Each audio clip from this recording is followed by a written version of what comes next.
오늘의 이야기 시작합니다. 1950년대 전쟁의 상흔이 채 아물지 않았던 혼란의 시대. 그때 한 남자의 이름이 전국을 들썩이게 만들었습니다. 그는 바로 박인수, 당시 20대 초반의 청년이었습니다. 그러나 그는 단순한 사기꾼이 아니었습니다. 그가 저지른 일은 한 개인의 일탈을 넘어 1950년대 한국 사회의 성인식과법 제도의 허점을 드러낸 충격적인 사건이었습니다. 박인수는 자신을 해군 헌병대위라고 사칭하며 수많은 여성들에게 접근했습니다. 깔끔한 제복 차림과 군 장교의 위험 있는 말투, 그리고 신뢰감을 주는 태도로 그는 당시 서울과 부산 등지를 오가며 여성들과의 친분을 쌓았습니다. 그는 혼인을 약속하거나 사랑을 고백하며 여성들의 마음을 얻은 뒤 약 70여 명의 여성들과 성관계를 가졌습니다. 피해 여성들 가운데는 대학생, 간호사, 교사 등 지식인 여성들도 많았으며 박인수의 말과 행동을 믿고 모든 것을 맡긴 경우가 대부분이었습니다. 1955년 결국 그의 정체는 들통났고 경찰에 체포되었습니다. 조사 결과는 세간을 충격에 빠뜨렸습니다.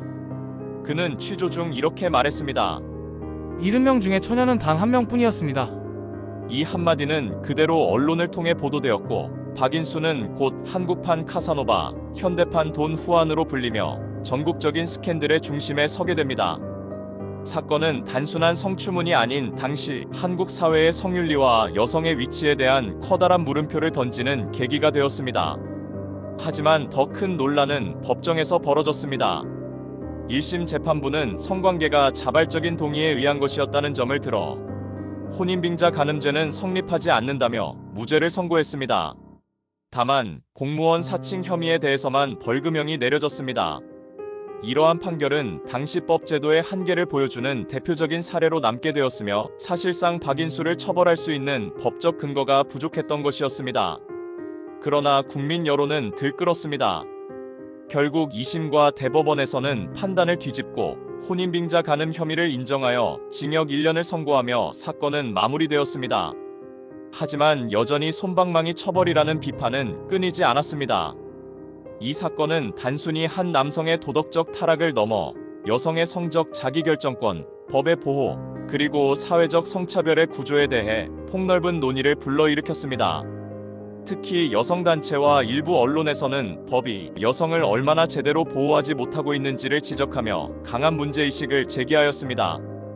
박인수 사건은 이후 여러 문학작품과 드라마, 다큐멘터리에서도 다루어졌습니다. 그는 더 이상 단순한 범죄자가 아니라 한 시대의 왜곡된 성문화와 제도적 미비를 상징하는 인물이 되었습니다. 박인수 사건은 단지 한 남성의 사기극이 아닙니다. 그 사건은 대한민국 사회가 얼마나 법적으로, 윤리적으로 허술했는지를 여실히 보여주는 역사적 단면입니다.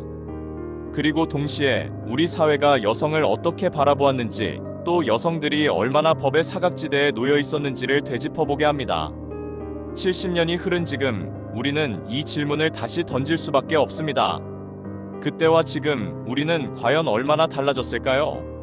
생각해볼 질문을 남기며 오늘의 이야기는 여기서 마칩니다.